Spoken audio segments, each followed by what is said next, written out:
पिछले भाग में आर्यन एक रहस्यमयी गुफा में दाखिल हुआ। वहां अजीब चमकते निशान और सरसराहट की आवाजें सुनाई दी। अचानक उसकी मशाल बुझ गई और अंधेरा उसे घेरने लगा। आर्यन घबराते हुए, यह क्या हो गया? मेरी मशाल! अचानक उसके कानों के पास एक ठंडी सांस महसूस होती है। आर्यन डरकर पीछे मुड़ता है, लेकिन वहां कोई नहीं होता। ककक, कौन है? तभी गुफा के एक कोने में हल्की नीली रोशनी चमकने लगती है। वह हिम्मत करके उस ओर बढ़ता है।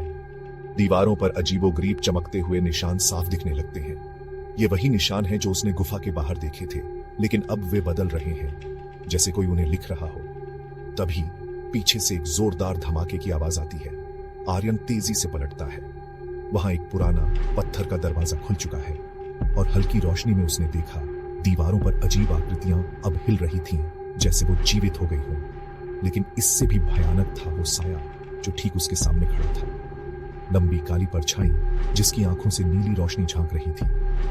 अब तुम कभी वापस नहीं जा सकते। आर्यन का दिल जोर से धड़क उठा। उसने दौड़ने की कोशिश की, लेकिन उसके पैर जैसे जमीन से चिपक गए हों। अचानक गुफा की जमीन कंपन करने लगी। दीवारों पर लिखी चेतावनी खुद ब खुद चमकने लगी। अचानक गुफा में एक चीख गूंज उठी और सब कुछ शांत हो गया। क्या आर्यन अब इस गुफा से बच पाएगा, या उसका भी वही हश्र होगा जो बाकी लोगों का हुआ? कमेंट में बताइए।